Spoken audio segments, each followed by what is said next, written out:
So if I told you you could boost your immune system, get better sleep, burn more calories so that you would lose weight, stabilize your mood, decrease stress, you'd say, sign me up, right? But then the next question would be, what do I have to buy? What do I have to take? How do I have to change my diet, etc.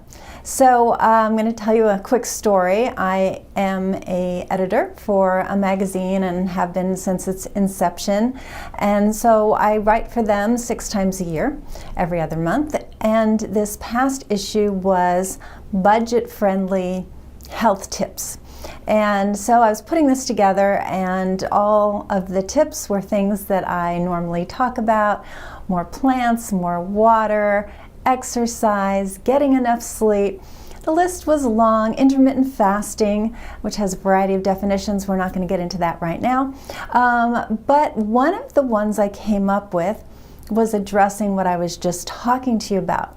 And it was something that I had never done. I'd certainly heard about it because it's been around for hundreds of years, but I'd never done it myself. And not being one to not practice what I preach, I thought, I'm writing about this, I have to try it. So it's a cold plunge. And you've probably heard of this, maybe not. Most people, I think, have.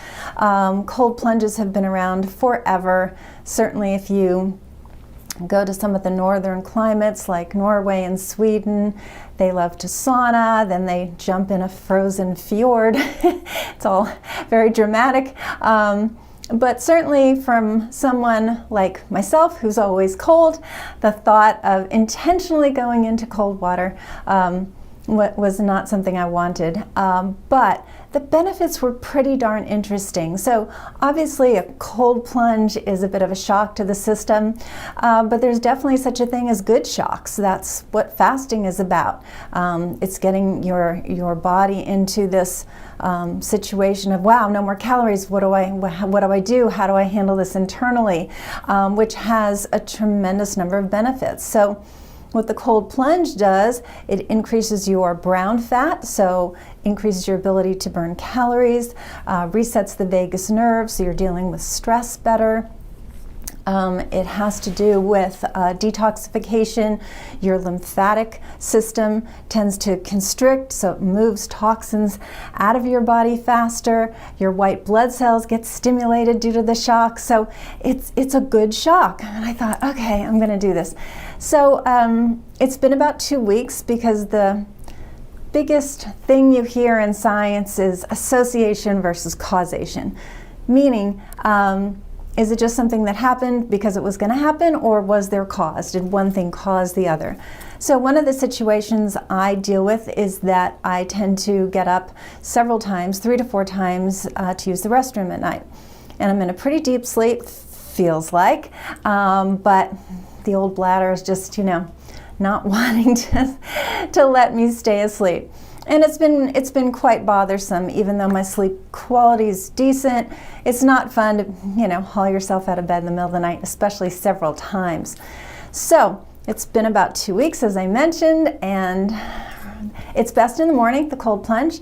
So I took a nice hot shower and then turned that dial. And it's funny because the first day I didn't turn it enough. I thought, well, that's cold. And then the second day I was like, oh, there's a little more I can go. So anyway, so here's the punchline, is the very first day I took the cold shower, even though it wasn't ice cold, I only got up once in the middle of the night instead of 3 or 4 times, which was a big deal. But association versus causation, gonna need a lot more time. Well, I'm now talking to you 2 weeks in, and it's been once or twice a night, but often get up once, and then the next time I get up, it's really time to get up anyway. So I call that once. So here's the moral of the story. This is a health hack that is completely free, okay? It's just sort of gearing yourself up to turning that dial to cold. And one thing I did read while I was researching the article was somebody was saying, you have to mentally gear up. And I was like, what do you mean mentally gear up? But it's true, because day one I was kind of like, resisting it. And she was saying, just, embrace it, realize you're doing something that's helpful for yourself, and embrace it, relax into it. So I started doing that day 2 and actually started to enjoy it. So I would recommend trying a cold plunge.